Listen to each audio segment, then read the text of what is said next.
The show Malicious is screaming starting right now. now. Hello, qu'est-ce que c'est? Qu'est-ce que c'est? Woo! Welcome to Fantasy Sports Addicts Anonymous. Run, run, run. Yeah, we're running away because it's week 8, right? Is this week 8? Oh, Yahoo says it's 7, I yeah, think. week 7 I think technically Well, according to Fantrax, it's week 8. because Welcome to of the Fantasy Sports what Addicts Anonymous 3 day. again. Yeah, I'm Tom, gotcha. Fantasy Sports Addict. Hi I am Tom, joined by Cubby Noel, good what's old up? James. James here. Howdy, howdy. How you doing, buddy? Doing all right. Sunday. It's FAAB Sunday for anyone It's in fabulous. weekly FAAB leagues. And we are, So thinking yeah, baseball. that'll be that'll be good. I mean, like, right, we're going to talk about that. It's been a minute Hmm since we've had a podcast, more than a minute, even probably 5 minutes. But we're back. We're going to do a little mini pod here now that live streaming is back, and we're going to talk week 8, week 7, depending on which platform you play on.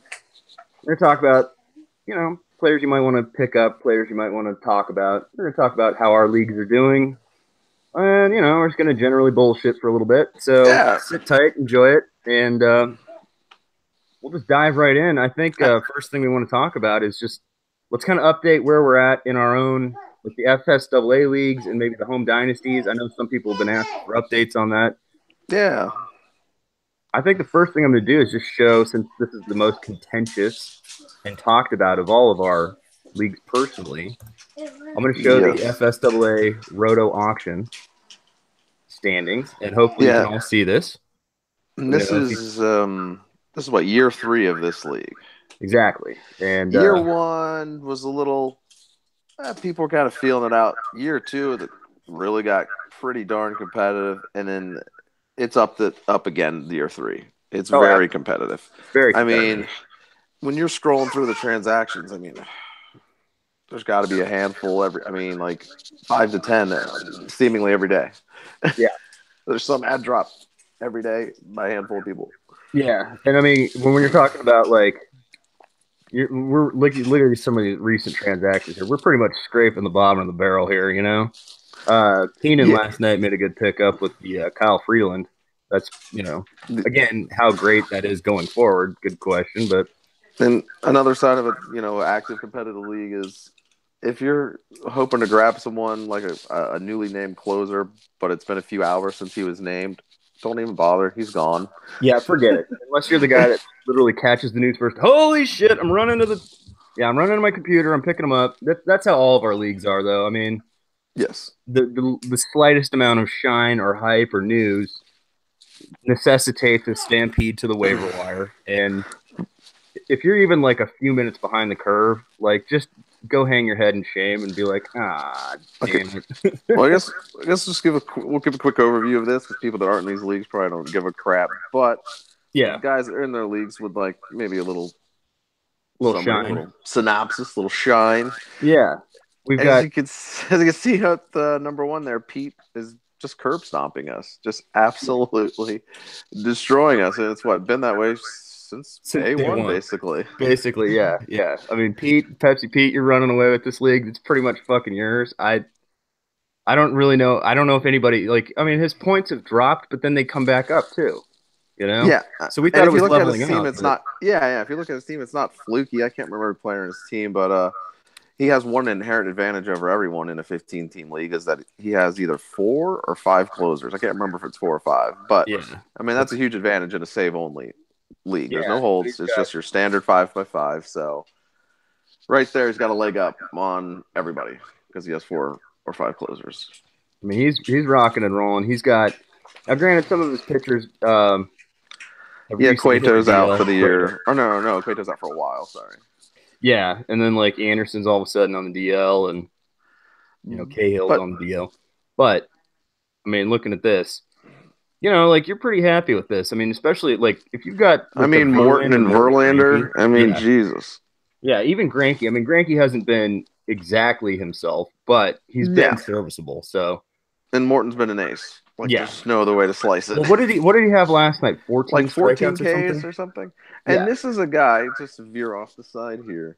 When we had our F&A draft, we were talking about him in November, Yeah. He was kind of that sleeper. Wow, look at the ground ball rate. Look at the swinging strike rate. Like, this look at the velocity's up for whatever reason. Cough, who knows? Yeah. But that's one sleeper that's just nailed it. Like Morton. if you Yeah. I mean, honestly, like, so many of us targeted him, and he's just absolutely destroying. oh yeah. And I was sad to not to be able to like not to own any shares of Morton, but yeah, if you've got a Charlie Morton on your team right now, you're just doing cartwheels, and Verlander's back to Verlander of old. He's an ace. Yeah. Yeah. And that Astros rotation's as silly as we thought it could be. Yeah. I mean, anybody who owns an Astro pitcher right now, you're pretty happy, I think. Yeah, even Keuchel, who none of us are a big fan of, he's throwing a shutout as we speak. Right. Now if we look at Pete's offense real quick, he's got a few players I was kind of targeting. I mean, he's got a pretty healthy offense. It's not running away with anything, but it's healthy. Run. Yeah. He's got Kemp. Kemp's like definitely overperformed what you expected probably from Kemp. I think even the Dodgers didn't expect that. Well, I own 0 shares of Starling Marte, but man, I wish I did because I don't know if he found some more undetectable. He's right. Or he called up Nelly Boomstick and got the good undetectable stuff. But last I heard, is killing it. I haven't looked at his numbers, but just destroying. Yeah. And doesn't he have Harper? Or no? No Harper. He's got Michael Taylor and. He's got a nice mix here. The other thing he's got is, again, Trevor Story. The batting average isn't maybe what you'd love. But the counting stats are there. Yeah, everything else you're getting out of Trevor Story, you're just fine. So, Pete, you're just running away with the league. I'm sure you'll come down a little bit. It'll level up just a bit, but I suspect to stay at the top or right near it because I don't see him dipping below 110 probably. Not likely. And considering he's got like about 30 points on second place, everybody. Yeah. Now you'll notice there's a pretty wide disparity between and actually have up to the minute standings I can help you with too. Okay. Yes, please. I was just gonna say there's two teams 2 through 10 are between 82 points and 96. As of the second. So what is that, like 9 teams, 10 teams? Yeah. Separated by 14 points? Yeah. Anybody's game, basically, in this, particular. We're all riding the roto coaster, right? Yeah. Like last night, I lost a dick ton yesterday. I'm back up to 83.5, so up, down. That's just the way it goes on the roto coaster, baby. Roto coaster of love. And then, of course, we won't gloss over this because you've done so, but of course at the bottom we have Tris and Reese who was auto picked, but other than them two, maybe Ryan can climb out, but the middle of the fucking league is like Ryan and Evan contested. But if you're in 14th, 15th place here at this point, and now granted, for anybody who doesn't know Reese, he's still writing for 6-man rotation, right? Yes. Okay, so Reese, he writes for 6-man rotation. He had, a death in the family. He had family issues.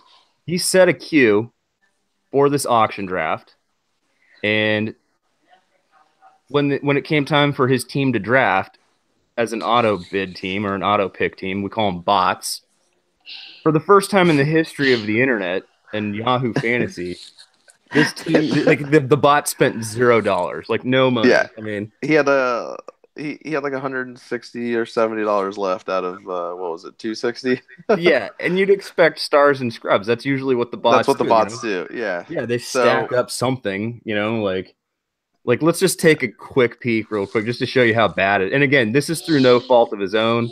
And Reese, again, sorry about the death in your family and all that stuff. But again, with a team this bad, like when Odubel Herrera is like essentially sort of your best hitter. He does lead the majors in batting average as we speak. Well, no, I was gonna say, but like when Odubel Herrera, where you drafted him, and he's your best hitter, I mean, not good, Bob. Yeah, you're having trouble here. And then the pitching, I mean, he's got. It's pretty cool. Yeah. So anyway, just to move along, Reese's can't do much. Yeah, Tris and is probably fucked out the window. But spots 2 through 11 it's going to be a lot of fluctuation, and maybe one of those people between 2 and 11 can maybe challenge Pete.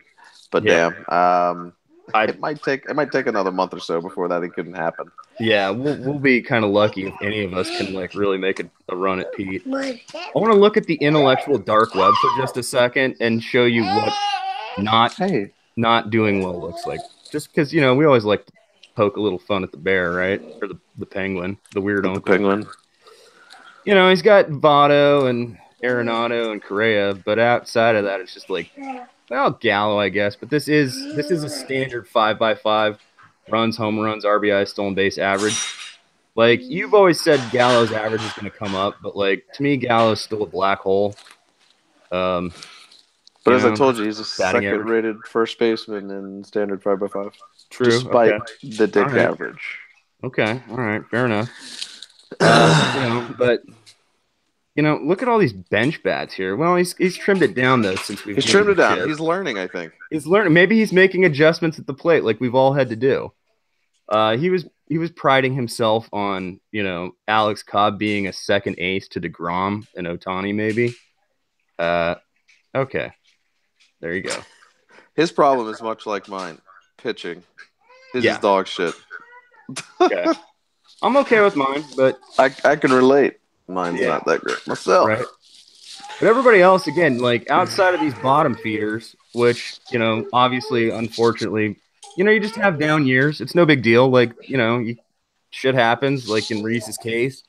Maybe Evan, Ryan, and Tris just having down years. I mean, it happens to everybody. We kind of went in with an advantage, even though my draft was fucked out the window. We kind of came in with the advantage of having drafted since basically the day after last season ended. Yeah, the day after the World Series, we did the Dynasty draft. Yeah, we're like, well, that was a good season. Ready for a Dynasty draft. Yeah. And when I say we, I don't just mean Tom and I mean like a group of like 15, 16 of us. Yeah, it was serious. Just incessantly drafting. I think we took like a 2-week break in December. That's about it. That's about it, yeah. I mean, otherwise we've been drafting since then, and I think it shows a little bit. But no, like it's definitely paid off for sure. Roto is wide open for everybody. I mean, except for Pete's probably going to curb stomp us, so we can all play for silver, I guess. You know what I mean? Yeah, right. Second place, silver on the line. Yay! Hey, also a pie. Yeah, it's not going to be for me. Yeah. Oh God. But all right. So congratulations to everybody who's in that 2 to 11 range, basically, because you're in the mix, baby. You're in the mix. Yeah. Now, if we take a quick peek here, I'm just gonna slide over to the Snake League, the head-to-head league.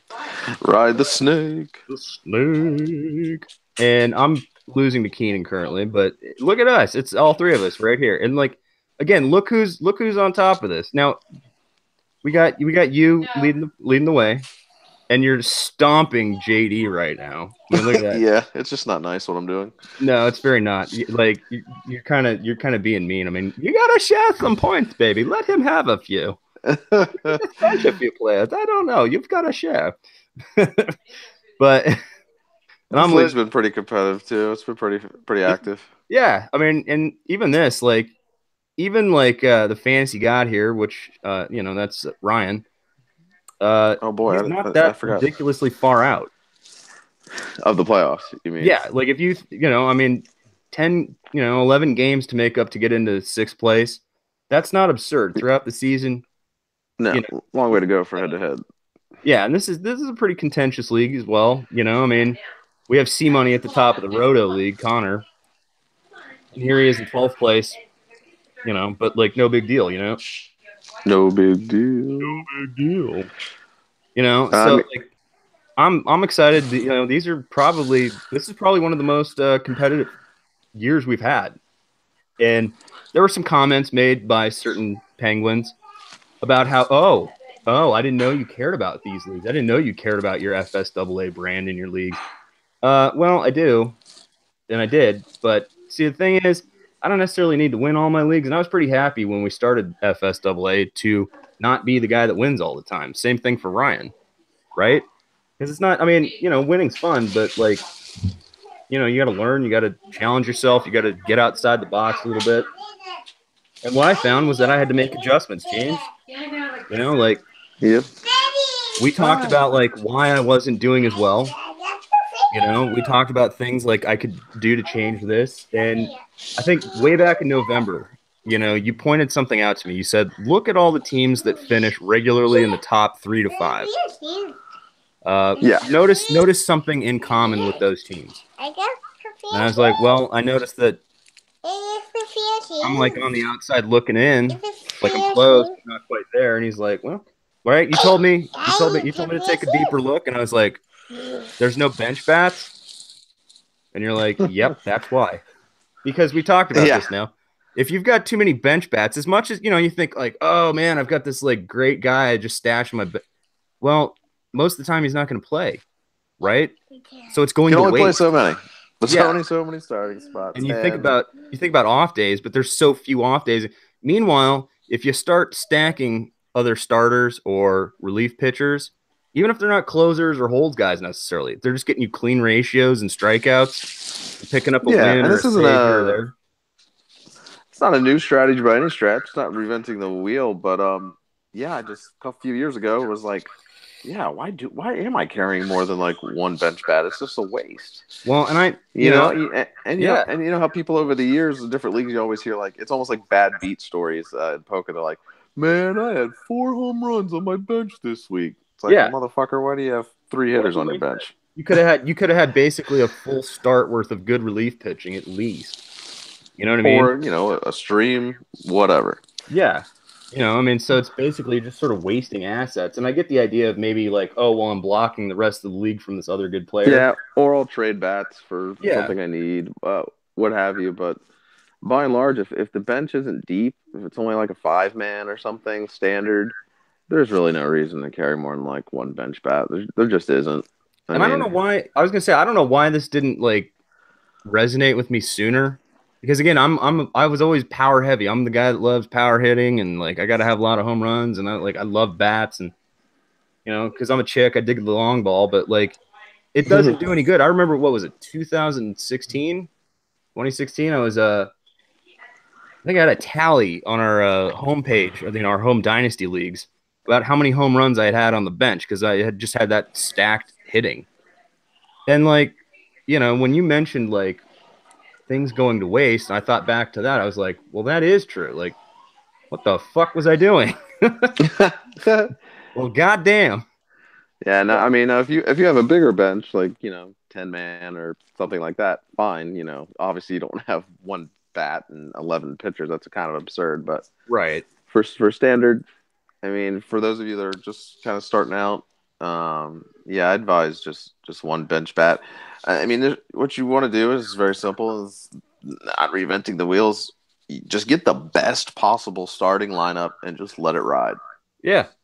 What do you got to do? Some trades. You got to do some ad drops. Churn out your roster to get the nice lineup where you're like, I don't need a lot of bench backs because I'm never taking any of these guys out.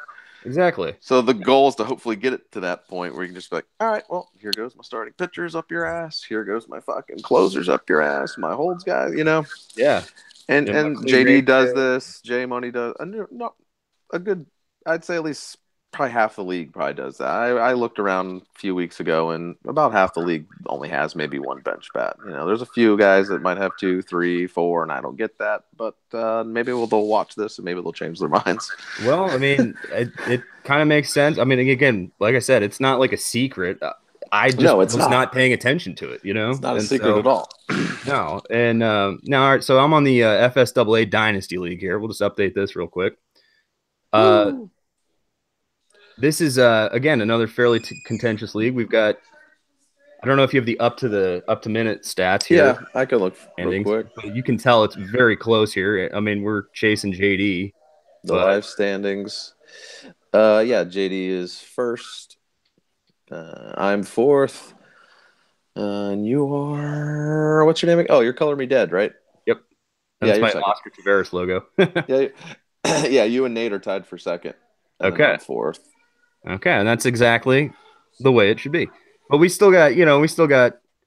Now this is very close, though. It's very close. It's very close. The top 5 teams are separated by like 2 games. Yeah. Top 6 teams are separated by like 3 or 4. Yeah. And then even coming down here, who's Cool Papa Bells? Is that Evan? That's Evan. Okay, I believe that's Evan. And then Ryan, like even Evan and Ryan aren't that far out of it. Like they could still make a push to make the playoffs. I think Ryan's probably still doing the tank thing like he was doing last year. But then you look down here, we got Bronald McDonald. I mean, all right, obviously Bronny's done for the year. And he's made 5 moves, which again, Bronny, you got to get on it, buddy. Come on. What's going on? What are you doing, baby? But I like seeing Sonic, and shout out to Sonic. I don't know if he's watching the live stream, but making 30 moves, and like he was in the tank last year, but the 30 moves and the teams, he's running now with some. For whatever reason, Bronson did not draft Shohei Ohtani number 1 overall with his number 1 pick for this dynasty redraft thing. And so right there, we got Sonic with Guanald Yump. Like, well, all right, I got my Ohtani batter and my Ohtani pitching. Like, obviously Yahoo has them separated as 2 different players, but God, it's funny. I mean, it just goes to show you, like one player can make a difference, especially if you're an aggressive manager. Bronson clearly is still learning how to be an aggressive manager. But 5 moves. Yeah, but for what it's worth, he is sitting on a gold mine, a veritable gold mine of prospects. So he's literally just biding his time.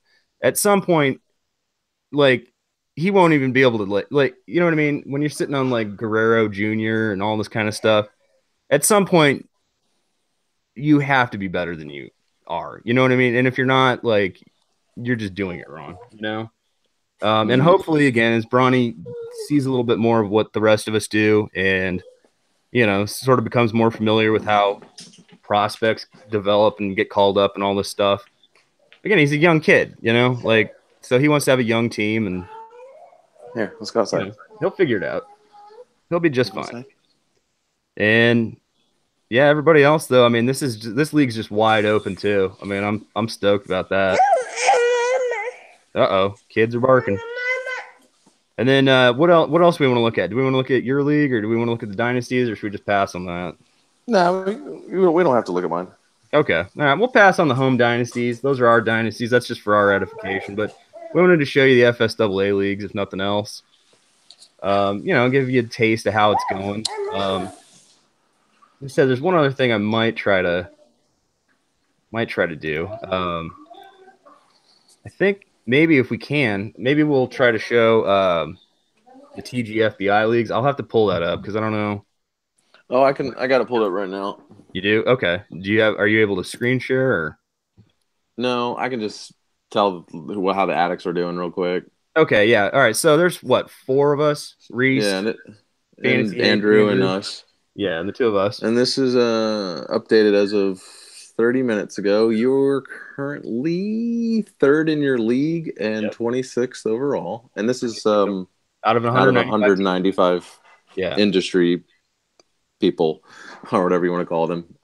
Experts, industry people. Experts, writers, various sundry characters. I mean, it's literally like all kinds of – if you haven't heard about this great fantasy baseball invitational, if you're not familiar with what it is, it's people who write daily, people who just write sports generally, people who are fantasy people. Like it's a huge mix from across multiple platforms. It's all kinds of people.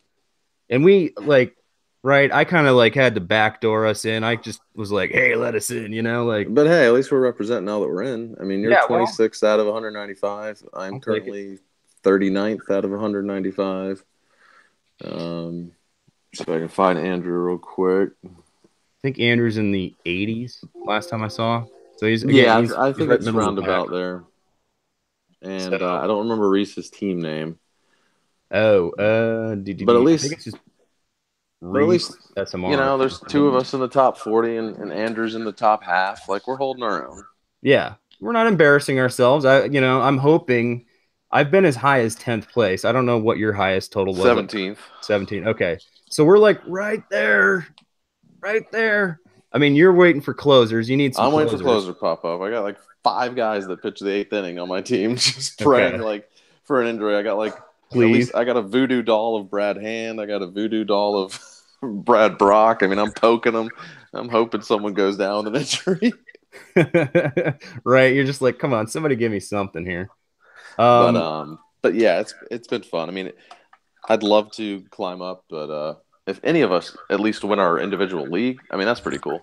That would be, yeah, that'd be spectacular. I mean, again, finishing in the top 15, I think, is where we want to be, just in the sense that obviously you get to play on, you get to go to the second part of the season and play for the money and all that sort of thing, and play for the trash talk. Here, I can share the rankings now. So let me just switch over to that real quick. Bear with me, everybody. Here we are, TGFBI overview. This is by Smada Fantasy Baseball. Yeah, you can follow him at SMADA_BB. He's a good follow. Yeah, he's If you're very a fantasy baseball guy, for sure. very entertaining. Great follow. So here we go. We've got now. It's by overall points here that the top standings are based on, not necessarily like, are you number one in your league? No, I mean, you can be number one in your league and 20th overall. I mean, yeah, it just kind of depends on the scoring going on in your league. So yeah, but some of these guys are some heavy hitters. I mean, you're not a huge fan of Pianowski, but I mean, he's a known commodity. He is. You see those guys with the HQ fantasy headquarters. Yeah, Ray. They're no slouches. God, Ray is like, man, he's kicking ass in our league. And then, I mean, there's other people you might have heard of in here. League. Yeah, Al Melchior. These guys are not fantasy alarm people are in here. Yeah, I mean, you look at this top 20. It's pretty stacked. And I'm hoping to move back up. I'm not too far out of the situation. And if any of you guys are interested in how certain sites are doing, there's a couple here that are kind of surprised me. There's 15 teams affiliated with Fangraphs. Okay. Oh, wow. I didn't realize that many people in the leagues. Yeah, but they're second to last among sites for average rank. Oh, wow. I mean, you got people from Fangraphs, you got people from FNTSY, of course, Fantasy Front Office, our boy Keith. Yep. RotoWire is another site that's represented on here. Fantasy Pros. I mean, it's Chris the who's who of fantasy baseball. Yeah. I mean, you're only missing maybe a couple like high-profile guys that are on TV, which I'm glad they're not, because Matthew Berry's a chump. Yeah. Right. Andy Behrens didn't have time to play, I guess. He's too busy following a penguin around, but he's playing penguin shit. But these leagues have been a lot of fun, if nothing else, and you're rubbing elbows with experts. Yeah, we're having fun here. Now, again, Eric Cross, he's a Fantrax writer. And our boy he's second to last. We're big fans of Andy Singleton from Fantrax. Not just for what he writes, but he just seems like a generally good guy. Oh, there's everybody, like all the Fantrax guys, they're all great follows on Twitter. I mean, feel free to just kind of check out any of these names you see. Yeah, I would follow any of those guys. Yeah, Seth the Sportsman, he's way down here, but again, great knowledgeable guy. So it just goes to show you, these are really competitive. There's some luck that goes in. There's some draft strategy. Like, you and I both aimed really high in these drafts. Like, oh yeah, I didn't care if I busted. No, it was like we're shooting the moon here, okay? And so far so good. We're kind of like right in the mix where we want to be. We'd prefer to be up here, but we're not that good yet. Yeah, maybe, this should level out a little bit, like we're talking about. It's the roto coaster, Any given day, you're up, you're down, That happens. So hopefully that gives you a little bit of encouragement for your own roto. Yeah, for sure. Yeah, roto's a different beast for sure. So yeah, and if you're not used to, if you only play head-to-head leagues, definitely I suggest try a little roto. Just get try new stuff. That's I was talking with Keenan, last night, and we were doing a hangout, and he plays a bunch of different leagues. He's doing a lot of these Disciples of Base leagues, Triss's leagues, because he's again, he's sampling different things. He wanted to see AL, NL only leagues, He wanted to try just a couple of different things. And I hope most managers are adventurous in that regard. You know what I'm saying? It's good to try new things. It makes you a better manager generally if you're more familiar with different formats, I think. So yeah, it doesn't hurt. For whatever that's worth, hopefully you're one of those guys that's adventurous or gals. Excuse me, it is Mother's Day. We can't leave. There's a lot of Happy Mother's Day. There's a lot of ladies out there playing fantasy baseball, by the way, and they love their dongs just as much as we do. By the way, I'm so upset I didn't get my Dong Chaser shirt. I called it. I called my AJ Pollock. RotoWare. If you haven't heard of RotoWare, they got really awesome baseball shirts. Check them out. Just at RotoWare on Twitter.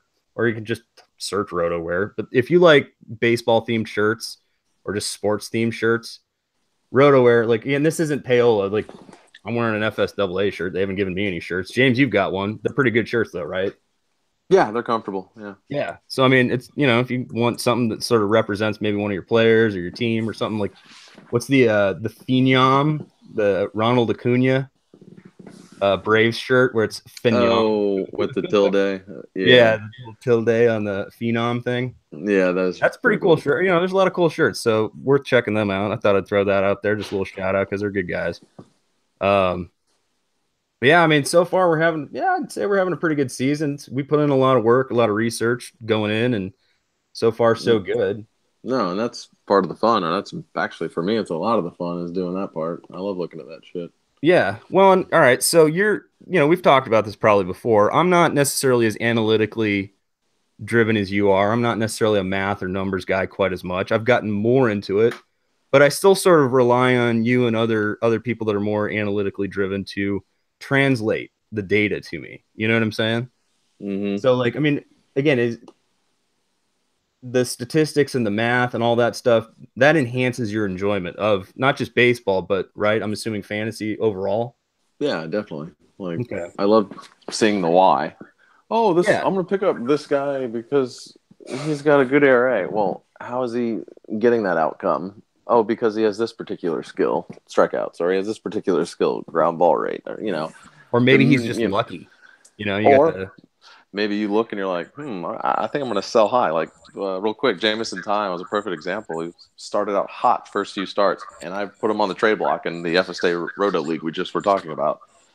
And Tris was like, why do you put him on the block? Like, because I see he's about to start getting tagged. things are looking a little down. Yeah, I saw some numbers where it's like, and then sure enough, he got tagged the next two starts, and there's no way in hell I can trade him now. Now, who are just real quick off the top of your head? Like, do you have any other players you think maybe just for people that might want to sell high that are seemingly like data wise trending downward? I mean, I know we've talked about Patrick Corbin and the velocity Corbin, you're worried about the velocity. I think Raylo is another guy. Ronaldo Lopez. Now, his last start was actually decent, but no, it was. I'm just like talking about like some of the underlying stuff. You're like, he's becoming a little fortunate here. But he's a guy, for instance, I'm less of a fan of outcome numbers. Like, I like XFIP, but I'm more like the skills, like the swinging strike rate and stuff like that. But his XFIP, for what it's worth, is 5.54. Not great, Bob. not too good. It's not 3 points higher than his ERA. You might want to be like Walt from down at Nakatomi. Shut it down now. You might, yeah. If you can get someone to buy right now, I mean, do it. He's a guy. It's got one guy that comes to mind. I mean, his chase rate is well below league average. His swing strike rate is below average. Same with his contact rates, right at average. That's a guy whose 2.44 ERA is fool's gold. So I'm just telling you people now. Okay. If you have him, see what you can get. That's a good little tip, little tippy tip. Just a tip. Tip. And there are many others, but I mean, we just got here. We're just talking out of our ass, but that's one off the top of my head. Okay. Yeah. Well, next week I think we'll be a little more organized. We'll have a little list of shit. We'll prepare for some of that stuff. Again, this is the first podcast back out of the gate since the YouTube channel finally re-enabled live streaming. It's good to have it back. I mean, it's nice to have everybody here. Thank you for joining us. We do have one comment that I'm aware of, Mr. Page fan. He wants to see a walk-off pie live on stream. I don't know if we have any walk-off pies. I don't have a pie prepared. And well, I mean, Tris is going to get walked off at the end of the year with a pie. So he's gonna get maybe we can get him on. Probably. I mean, I might not win the Roto League, but I'm pretty confident I'm going to beat his ass. So get your pie ready, Tris. Get pie, bake it up good, make maybe like a nice blueberry pie or something. I don't know. Actually, instead of like taking a pie to the face, I'd just like to see him like eat a pie. That's okay too, right? If you got like a whole pie, a real pie, and like a pie eating contest where you have to be face down in the pie dish, I'll accept that. I mean, it's different. It's still taking a pie to the face, though, technically. So if you would prefer to eat an actual pie, go ahead, Tris. Okay. What do we got? We have news? No, actually, I might have to go ahead and cut this off. Okay. It's Mother's Day. Got some family stuff going on, but These things happen. maybe just cut it off there. We talked about our league, so I hope you addicts enjoyed that. And next time, there's definitely a list of players that we need to talk We'll about. have Ozzy Albies, Acuna, Oh, yeah. Soroka, however you pronounce it. Soroka, yeah. There's a lot of players we can talk about. A lot of the rookies. Braves in general, but Yeah. at least we caught some addicts up on FSAA. So, well, I was gonna say one last thing. Since it is Sunday, it's also Mother's Day, but it's FAAB, Free Agent Acquisition Budget Day. One player. I mean, the one player I think everybody knows they need to go get if you're in a weekly free agent league kind of thing. Right, Tyler Clippard. Yeah, if you're in a league that just has saves, then yeah, you're gonna go ahead and throw down on Clippard now. Yeah, if he's not already owned. It's all about, I guess, context. If you're desperate, maybe you go 30, 40%. If you're a guy that doesn't really need it per se, maybe you go 20%.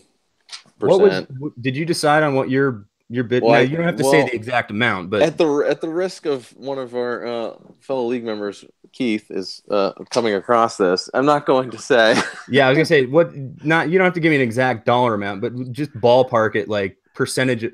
Now, all right, so each league has a different, maybe your free agent. Yeah, I mean, the number is irrelevant. When you think, if you're new to FAAB, just think percentage. Whether it's $100 or $1,000 budget, just think percentage. Don't think dollars. Think this guy I'm only going to spend 20% on. So, so you're saying you're like, are you in the desperate range of 30%? Of course, I have zero closers, so you can go ahead and guess. We'll make a guess. I'm guessing. When I put in my initial bid, I'm not worried about. I have closers, so I'm not worried about anybody. Yeah, you don't need to go nuts. Yeah, but I am reason. I was going. I think I put in $301, Bob. Okay, so you're 30.1%. Yeah, and it's just I don't give a shit. Like I might as well block somebody else from getting them, and just again, and that's fine. Me. That's fine. I mean, more details could come out on Osuna, but it sounds like if Clippard somehow held the job, that was obviously huge value. I don't know the chances of that happening. I read a tweet the other day where the last 4 seasons or so, the Clippers had save chances, which I forgot what the save chances were, maybe upwards of 50 chances or more. Yeah. He only converted half of them. Okay.